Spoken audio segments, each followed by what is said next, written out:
Hello, this is Gatwiri Muthara, Membership and Communications Manager with COMTO National, and today we're going to be in conversation with Joy Taylor Dean, Chief Executive Officer of the Richmond Metropolitan Transportation Authority in Virginia.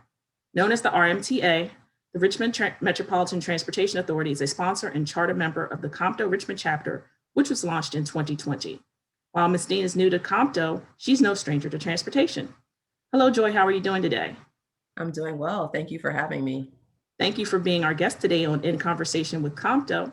What exactly do you do in your role as Chief Executive Officer of RMTA? So the RMTA is a regional transportation authority in the Richmond region. We manage and operate critical transportation infrastructure. Specifically, we manage and operate the toll roads in the region that kind of serve as a thoroughfare to the downtown area. We have about 50 lane miles. We have assets of about $212 million, and we have a revenue of about $37 million. And so my role as the Chief Executive Officer, I am responsible for strategic planning, managing financial systems and operations, leading our legislative agenda, as well as ensuring that we have collaboration with our regional partners. Can you describe the journey to your current role? Well, I think my journey is slightly unique. I actually have a legal background. I started my career in New Jersey with the New Jersey Board of Public Utilities and their council section. And but prior to that, I served as a law clerk for a Superior Court judge and in the gubernatorial campaign for James McGreevey. And so I had various political appointments, but I began my career as a young lawyer in the counsel's office at the BPU, then moved to the Attorney General's office and served there as a special assistant to the Attorney General and as a counsel in a couple of the divisions there. I moved to Richmond and got married, moved to Richmond, and began this journey in transportation. I like to say I don't have any experience in transportation, but I continue to learn each and every day. And I served as the chief of staff initially at the RMTA. And when our CEO left to take another job, was promoted to interim CEO. And 3 months later, was appointed CEO by our board of directors. What do you like most about your current role and working in transportation? Well, I really like the fact that no day is the same, that I am constantly learning something new and something different. Every day is an adventure, and I like that challenge. And I think that being in transportation allows for you to learn different areas of operations, finance, and I think my legal background helps me, and then I'm able to really kind of grasp ideas, grasp vast amounts of information fairly quickly and understand them. And I think transportation is a great field right now. I would be remiss if I didn't ask you, how have you been during this season of COVID-19, both personally and professionally? I think this has been a challenging season for everyone. Professionally, I took this pandemic very seriously. We are one of the few tolling agencies that has people still collecting tolls and booths. And so at the initial onset of the pandemic, we had to make a very hard decision about pulling people out to ensure their safety. Because as you know, we didn't have as much information as we do now about the virus. And so that was a very hard decision for us. But we were able to do it in such a way that we were able to keep our employees paid, which was important, and also to just ensure their safety for a period of time. And so, this pandemic has taught everyone that we have to be nimble, we have to be flexible, and and we have to make decisions, and sometimes make hard decisions. But I think for me, you know, my primary goal was just ensuring that our staff remained safe, and that our staff knew that we cared about them. And so from that perspective, I am happy to say that we do have staff now back. They came back in August. They were out from March. I'm sorry, not August. They came back in June, but they were out from about March to June. But they returned um, in June, and we have been successful in keeping everyone safe. Um, Also, from from a professional perspective, like most agencies throughout the world, we have seen about a 20% decrease in our traffic volume and revenues. And so that always presents a challenge. But we have budgeted very conservatively. So we are going to weather this, and we are hopeful that uh, coming out of hopefully by July, August, September, people will be back out on the roads driving, and hopefully we'll increase our revenue at that point. From a personal perspective, I had the opportunity to work. We've been teleworking since March. So that's provided me with the opportunity to work from home, which has been a challenge because I have a 4-year-old boss that, that needs my attention as well. But we have taken this time to really focus on ensuring that she is safe and healthy, and growing and nurturing her. And so I don't know that I would have had the opportunity to spend as much time with her as I have over the last year. So I am blessed in that way, and fortunate to have the opportunity to not only be able to work from home, but also to spend time with her. What has been your experience as a woman, particularly a woman of color, in a male dominated space like transportation? So I think that's always a very interesting question, and I get it quite a bit. Um, and you know what?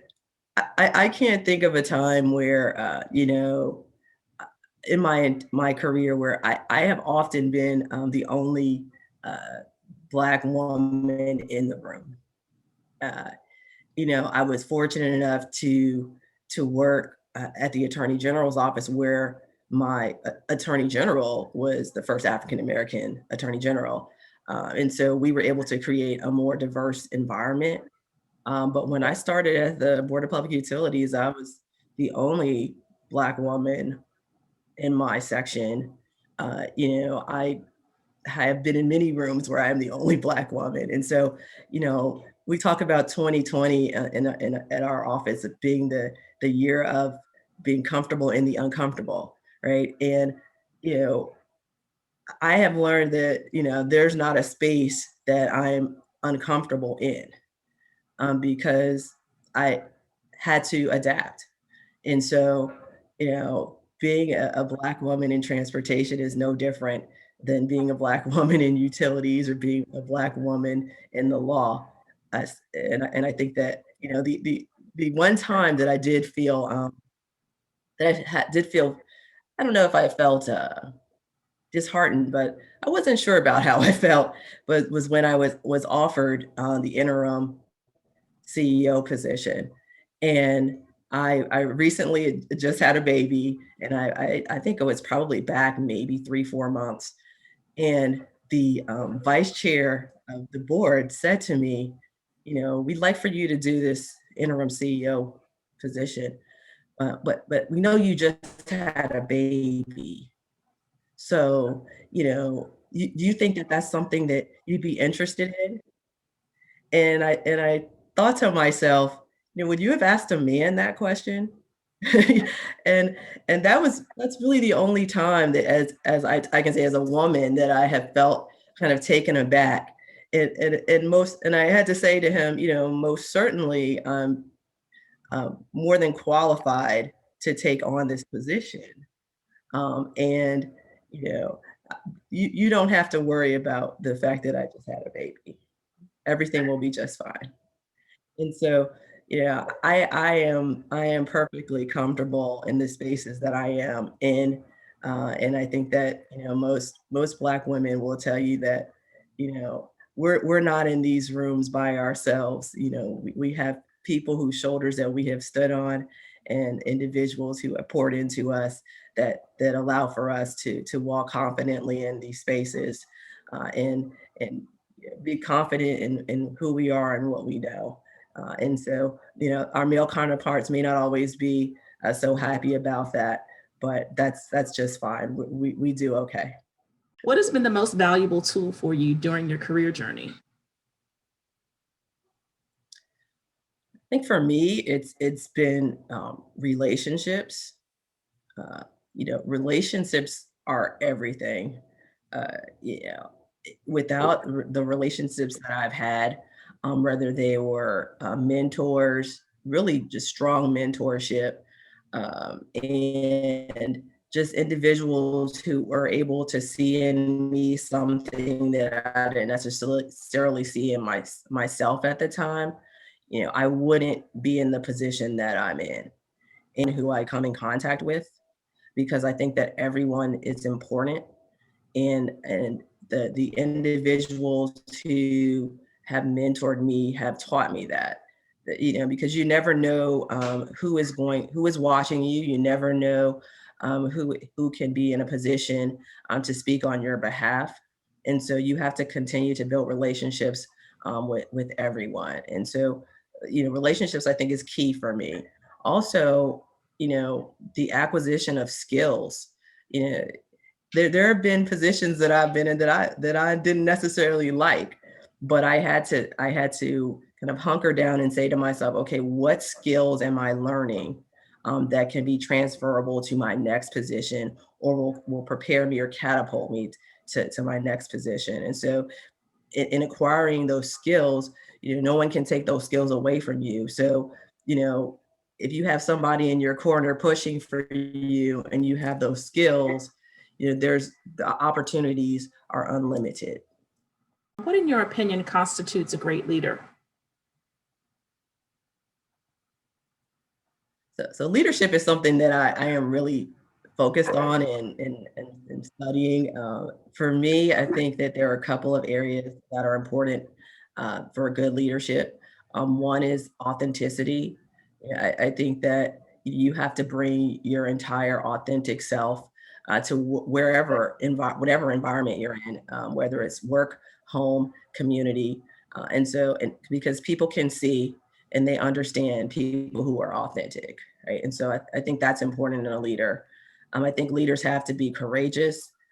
If you're in a leadership position, sometimes you have to make decisions that are tough decisions, but you can't shy away from those decisions because that's why you're that leader, right? That's why you've been presented with the opportunity to lead others. I think that good leaders are collaborative, that they work well with others.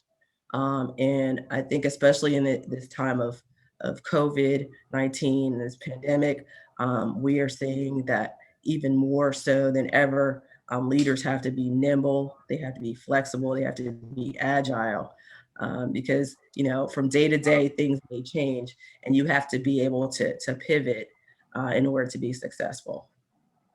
What are some of the leadership traits that you possess, and how do you work on improving them? Well, I had a former boss who said that, you know the higher you go up, the more challenging the problems become, right? And I think every day is a challenge. And so for me, for me, leading, when you're a leader, especially in this type of position, you really are judged on how well you're able to get people to execute on projects, right? And so, what are you able to enable others to do and to do well? And so for me, I see that as one of my primary jobs. And so, as a part of that, it's delegating to individuals, prioritizing what's important and setting expectations. And so that's kind of how I'm leveraging my team. And I think that, one of the areas that I could do better on is delegating, because, I've oftentimes had to do a lot of things for myself, especially working in government spaces. But I think I'm learning even more to delegate and to trust my team, because without trust, you can't build a well-oiled machine and a well-oiled team. So it's important. How do you think organizations can best support women in leadership? I think women, play a very strategic role in whatever company agency you're in, right? And, I think that, women have to be given projects where they can acquire skills that are necessary to take them to the next level. Women have to be supply mentors and sponsors. That's extremely important in whatever area. And as women, oftentimes you have to seek out those mentors or those sponsors. They're not always given to you. And oftentimes the mentor sponsor may not look like you, but you have to be able to navigate whatever environment you're in. And oftentimes, that mentor or that sponsor can help you do that. And I also think that it's important that women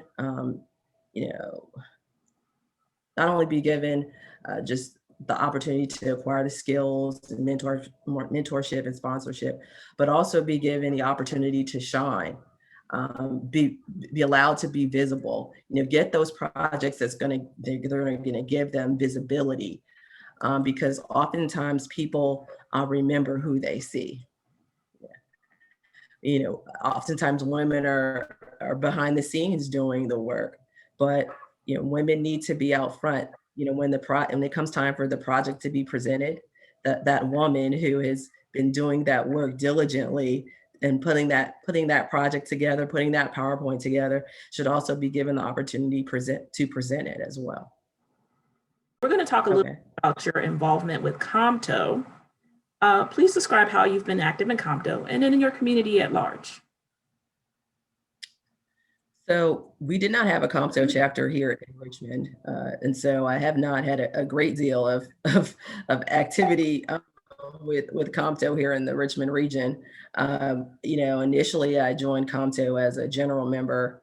When I first came to the RMTA, I found out about COMTO actually from my pastor in New Jersey, who at some point was a speaker at a COMTO conference. And when he found out I was working in transportation, he said to me, "Oh, you got to join COMTO. COMTO, they're good. They're the real deal." I said, "Okay, I'm not familiar, but I'll check it out."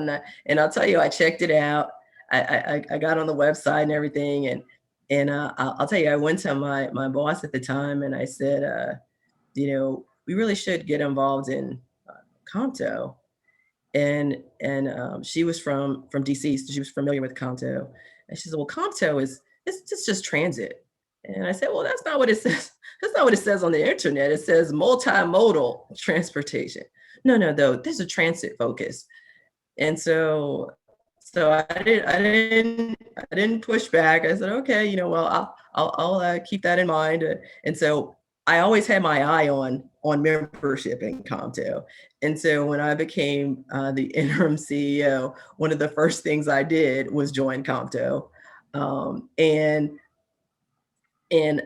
because it was my thought that, even if you felt like, the organization was primarily transit, it's a multimodal. The goal is to be multimodal, right? Transportation. So, if somebody like me who's in tolling says, "Well, I don't know that I want to participate," then it's not going to be multimodal. So you have to have every area of transportation participating. And so I thought it was really important that I joined. And so I actually joined literally probably within like a couple months of me becoming interim CEO. I actually participated in the conference in Baltimore, and was intending to be at the conference last year, but due to COVID could not attend.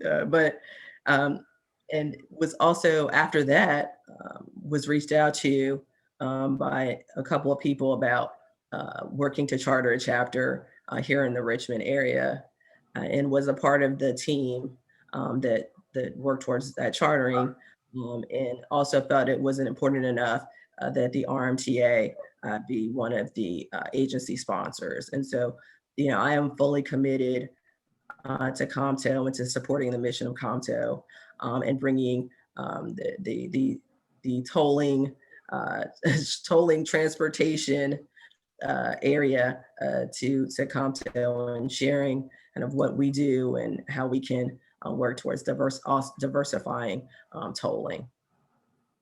Okay. Two things I have to say is thank God for your pastor.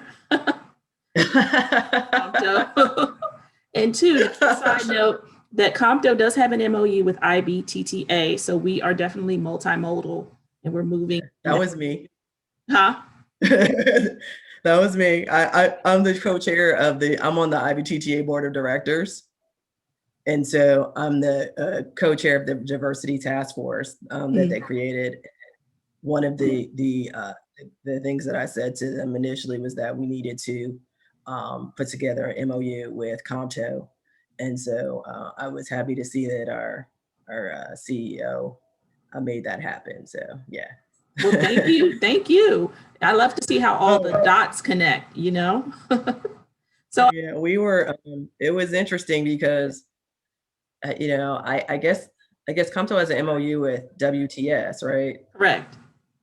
Right. So I had seen that one because I'm a member of WTS here. Mm-hmm. And so it was at the forefront of my mind when they said, okay, we're going to create this diversity task force. And I said, well, I'm not going to be a part of something that's just going to be a name. If we're not going to do real work, I don't want to be a part of it. And so, as a part of my, and so for me, it was, okay, what are at least 3 things that, we should do right off the bat. One of them was an MOU with COMTO. The other was some type of relationships with HBCUs.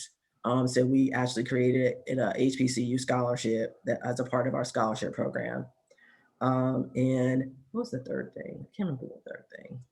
But those are like the two big things that I wanted to focus on. So I'm hopeful, and I'm going to continue to push that for us to do some real work with you all, and figure out how we can work together in the industry. It's important. What words of advice do you have for up-and-coming transportation leaders? So I think part of it is, don't be afraid of transportation. Most people don't go to college and say, I'm going to go, work in transportation, right? I think a lot of people that I've talked to have kind of fallen into the field, just like myself. But it is an interesting field. Provide yourself with opportunities where you can acquire skills that will hopefully take you to each level of your career. Make sure that you are open to learning, open to meeting people, networking with individuals that can help you. The one thing that I have learned within the transportation space is that it's a very small and oftentimes insular group. And so, if you can, if there's a certain position that you're interested in, or you have a goal of being a CEO or a CFO or COO, there are individuals who will kind of take you under their wing and work with you and help you along that journey. And I found that the transportation industry is quite congenial. Especially within tolling, I'm able to pick up the phone. I can pretty much pick up the phone and speak to most of my colleagues, and they will help me. And I think it's probably the same with COMTO. You can pick the phone up and you can reach out to people, and people will have conversations with you. And so it's be open to building those relationships, acquiring those skills necessary to achieve your career goals. And the sky's the limit. Being that it is Women's History Month, who are some women leaders you look up to? Oh man, there's quite a few. I am a student of especially Black women leaders. I'd be remiss if I didn't say that I am a huge fan of Shirley Chisholm. Um, she was a phenomenal woman who opened doors for all of us, and so I admire her greatly. I am a Gen Xer, so so I follow.